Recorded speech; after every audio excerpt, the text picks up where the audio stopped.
Hi, my name is Hal Hanlon. I'm design producer for Rift, and we're going to be doing a very quick demo of some of our new user experience.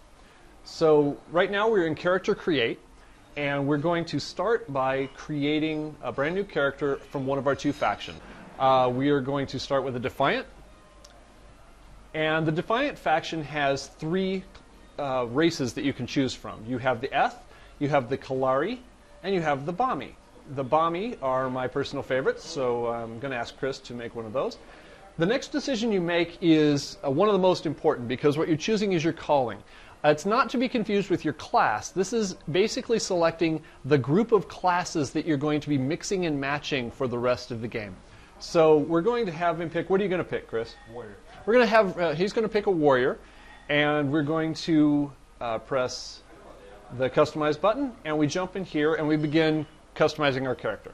So we morph between 4 facial targets to give just basic facial shape.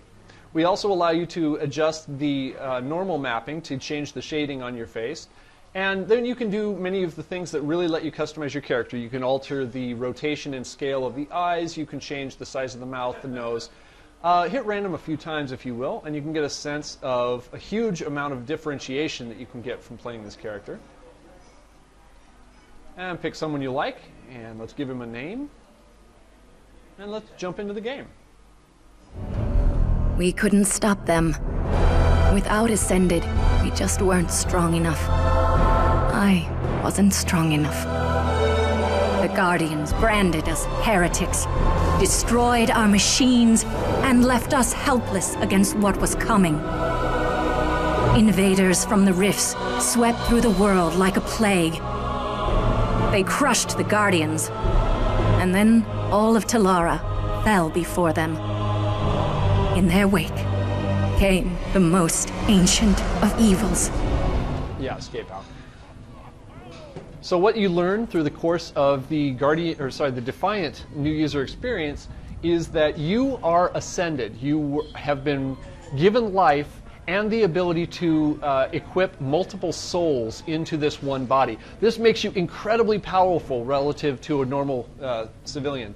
So you begin your experience inside of the Life Foundry, and the first thing we teach you, after we teach you some of the basics about movement and about character controls, is about the soul that you're going to start the game with. Now, this is an important decision because it will give you your first few abilities to level through the first few levels of the game, but it's not a final decision because eventually you will have more than enough souls to start mixing and matching.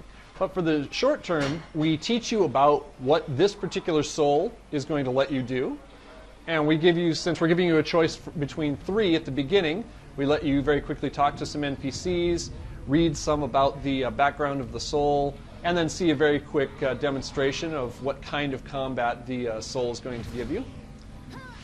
Then we run up. He's going to finish talking to the 3rd NPC and introducing himself to the 3rd type of soul. This particular one lets you sap life out of your enemy and restore it to yourself, which is one of my favorites. And then he's going to go talk to the quest completer NPC, and this being his first quest, this is where he's actually going to choose his first soul. Which one are you going to choose, Chris? Paladin. Paladin. So we're choosing the Paladin, which is a sword and shield warrior that has some limited heals, and is one of my personal favorites. It's a really powerful soul. It's really good for solo questing. So right now, he's being instructed to escape to a time machine. See, the Defiants begin their journey at the end of time. The enemy, Regulus the Destroyer, has consumed all but a very tiny part of Talara. And at this point in time, the Defiant finally find a way to imbue bodies with multiple souls and turn them into what are called Ascended. And the player, that's an example of the, really quickly, the epic mount for the Defiants. We show you that pretty early on. By being able to equip multiple souls, the player is incredibly powerful and able to really customize his or her gameplay to the scenario that they're in. So we're going to run out and explore this falling apart world of Talara. As you can see, one of the things that we don't want you to be doing right out of the bat is, or out of the chute, is, fighting wolves or spiders or something like that, you're entering a war zone. This is the end of time for the planet of Talara. It is being devoured by Regulus the Destroyer. And the Defiants are sending you back in time so that you can fix the timeline and avoid this situation.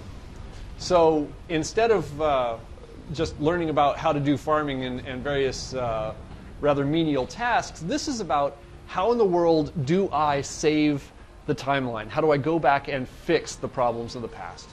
So let's go ahead and log out of this character. Let's log into one of the more advanced characters, and we'll just go on a little bit of a walking tour of the zone. We're going to play a mage. And again, as I said before, mage is the calling. That represents a group of 8 classes that you can mix and match up to 3 of at any given time. And beyond that even, you can save configurations of these in what we call roles, so that when you click on a role, you re-equip some souls with some points spent into them and get the abilities, your action bar changes, and you can change gameplay styles in between combat at will. And you can profoundly control how you encounter our content. So right now, Chris just very quickly cleared out the points that have been spent into his souls. We don't make that a painful fee. We want you to be able to play with the soul system, and so it's roughly equivalent to maybe 1 quest's worth of gold at this point. So now you'll notice that in the soul tree, he can pick which 3 souls are active. And each soul comes with a couple of abilities, even without any points spent into them. But where the power comes is spending your points into the branches of the soul tree and unlocking the abilities in the roots. So as you see, he's going very deep into the necromancer tree. In fact, it looks like he's probably going to max that one out, which is perfectly fine. You can go completely deep into one tree and just have the others as you get the token 0-point abilities. Other people like to spread the points across multiple souls. It's however you want to play the game. That's the whole idea. What works for you? That's the sort of thing that in between combats, I have completely changed how I play the game. I am controlling how my character interfaces with the world, and I have complete enjoyment, because if I don't like the way my character plays, I simply rearrange my abilities until I do. Now, Rift combat is a little bit different than pretty much anything that's on the market. It has similarities with things like public quests and regular questing, but it's distinctly our own. For one thing, rifts can happen pretty much anywhere. And when a rift opens up, it means that the area around it has changed, the lighting has changed, the sky has changed, new enemies flood into the scene, and you get a localized quest around the area of the rift. Now, if you run into the rift and you participate in this, you're going to encounter a series of stages. As you progress through stages, eventually you will encounter a timed stage. Oh, excellent. There's a water rift in the distance. Let's go do that one. We'll come back to the foothold. When you enter the timed stage, that's a challenge stage. If you complete that stage within the time, you get to a bonus stage. And bonus stages are where the best loot comes from. That mechanic and a few small other modifications have really changed the gameplay with multiplayer in this game. Instead of most MMOs being a case where people jealously defend their content. Get away from me, you're taking all my kills. Get away from me, you're stealing my mobs. Quit stealing my loot. Quit harvesting all that.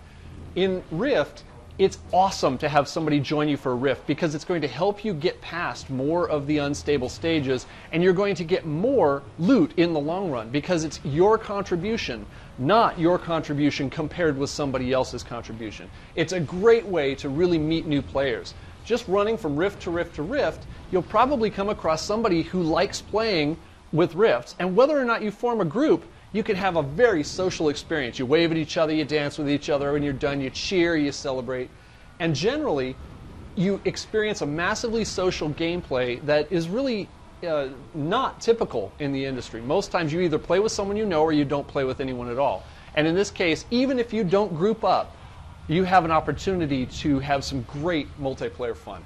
So if, in the course of enjoying the game, people are not closing rifts, what happens is invasions form. An invasion is a lieutenant or a general that with some mobs storms across the countryside, killing everything in the way or dying in the process until they get to an important quest location. Maybe it's a quest hub, maybe it's a merchant center, maybe it's a crafting training center, and then they try to kill them. Now, the NPCs in our world fight back. Sometimes they win, sometimes they lose.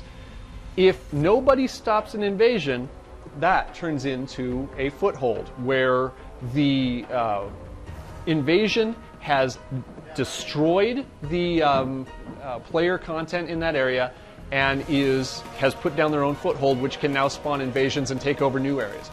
So we had a server that no one was playing on, and over time, within about a course of a week, the server simply went into a state of pandemonium where you had invasions and rifts and tears and footholds all over every map.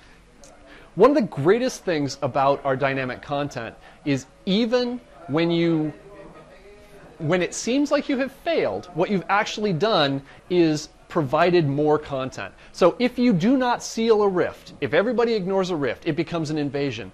An invasion is a quest of its own that moves around the world, and anybody nearby has a chance to participate in it. If no one defeats the invasion, it becomes a foothold, which is spawning more monsters to defend itself and more invasions to take over new locations. It's more gameplay. So if you succeed, you get experience points and payoff. If you fail, you get other opportunities for experience points and payoff.